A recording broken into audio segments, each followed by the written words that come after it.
Hello বন্ধুরা, welcome to our channel Bong sports আড্ডা। নিয়ে চলে এলাম আরও একটা আপডেটেড ভিডিওটায় রয়েছে বেশ কিছু গুরুত্বপূর্ণ আপডেট, তাই ভিডিওটা শেষ পর্যন্ত দেখার অনুরোধ রইল। তাহলে আর বেশি কথা না বাড়িয়ে আজকের এই ভিডিওটা শুরু করা যাক। ভিডিওটা শুরু করব ভারতের জাতীয় দলের আপডেট দিয়ে।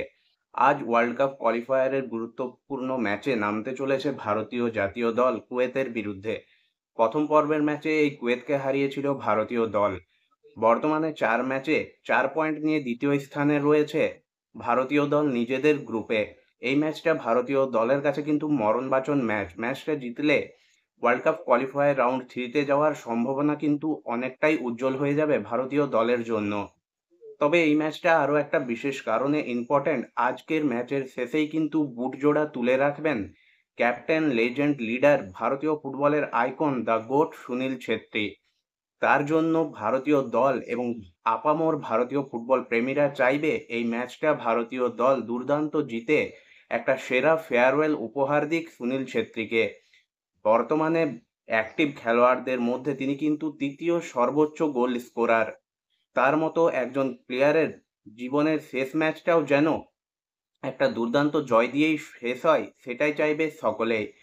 ক্যাপ্টেন, লেজেন্ড, লিডারকে আমাদের অনেক অনেক শুভেচ্ছা। নেক্সট যে আপডেটটা নিয়ে আলোচনা করব সেটা আই লিগের একটা আপডেট। গোকুলাম কেরালা এফসির 25 বছর বয়সী ফরওয়ার্ড শ্রীকুত্তান ভিএস তিনি কিন্তু গোকুলাম কেরালা এফসি ছেড়ে যোগ দিতে চলেছেন আই লিগের নবাগত দল ইন্টার কাশিতে। লাস্ট সিজন গোকুলাম কেরালা এফসির হয়ে 24টা ম্যাচ খেলে 5টা গোল এবং 4টা অ্যাসিস্ট রয়েছে এই তরুণ ভারতীয় ফরওয়ার্ডের। তাকেই এবার দেখা যাবে ইন্টার কাশির জার্সিতে। নেক্সট যে আপডেটটা নিয়ে আলোচনা করব সেটা মোহনবাগান সুপার জায়ান্টকে নিয়ে। মোহনবাগান সুপার জায়ান্টের কোচ হয়ে আসার পর হাবাস কিন্তু হুগো বুমসকে আনরেজিস্টার্ড করে রেজিস্টার করিয়েছিলেন জনি কাউকোকে, এবং চোট কাটিয়ে মোহনবাগান জার্সিতে ফিরেই মোটামুটি একটা ভালো ফুটবল উপহার দিয়েছিলেন ফিনল্যান্ডের এই 33 বছর বয়সী ইউরো খেলা ফুটবলারটি। তবে বর্তমানে দাঁড়িয়ে তাকে মোহনবাগান সুপার জায়ান্ট আসন্ন সিজনে রাখবে কি না সে বিষয়ে এখনো কোনো নিশ্চয়তা পাওয়া যায়নি। সবটাই নির্ভর করছে তার ফিজিক্যাল কন্ডিশনের ওপর, অর্থাৎ তিনি কতটা ফিট রয়েছেন সেটাই কিন্তু তাকে মোহনবাগানে থাকা বা না থাকাটা ঠিক করে দেবে। তবে এই মুহূর্তে বড় যে একটা রিউমার মার্কেটে উঠে এসছে সেখানে জানানো হয়েছে ফিনল্যান্ডের এই ইউরো খেলা ফুটবলারটিকে নেওয়ার ব্যাপারে নাকি আগ্রহ প্রকাশ করেছে নর্থ ইস্ট ইউনাইটেড এফসি। তারা নাকি একপস্ত কথাবার্তাও শুরু করেছে এই ফুটবলারটির সঙ্গে। এখন দেখার আসন্ন সিজনে মোহনবাগান সুপার জায়ান্ট তাকে ধরে রাখে নাকি ছেড়ে দেয়, এবং যদি ছেড়েই দেয় তাহলে তিনি কোন দলে যান, নর্থ ইস্ট ইউনাইটেড এফসি নাকি অন্য কোনো দল, নাকি বিদেশে।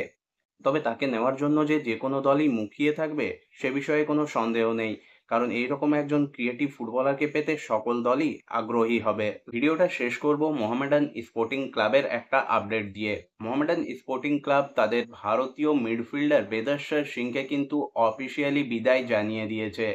ভারতীয় এই তরুণ মিডফিল্ডারটি কিন্তু মোহামেডান স্পোর্টিং ক্লাবের জার্সিতে বিশেষ খেলার সুযোগ পাননি, এবং তাকেই কিন্তু অফিসিয়ালি বিদায় জানিয়ে দেওয়া হলো মোহামেডান স্পোর্টিং ক্লাবের তরফ থেকে। 25 বছর বয়সী এই মিডফিল্ডারটি যথেষ্ট কিন্তু প্রমিসিং একজন ফুটবলার। এখন দেখার তিনি তার পরবর্তী গন্তব্য হিসেবে কোন দলকে বেছে নেন। বন্ধুরা, আজকের এই ভিডিওটা এই পর্যন্ত। ভিডিওটা ভালো লেগে থাকলে অবশ্যই লাইক, কমেন্ট এবং শেয়ার করে দিও। চ্যানেলটাকে সাবস্ক্রাইব করে নিয়ে নোটিফিকেশন বেল অন করে নিও এইরকমই আপডেটেড ভিডিও পাওয়ার জন্য। দেখা হচ্ছে পরের ভিডিওতে।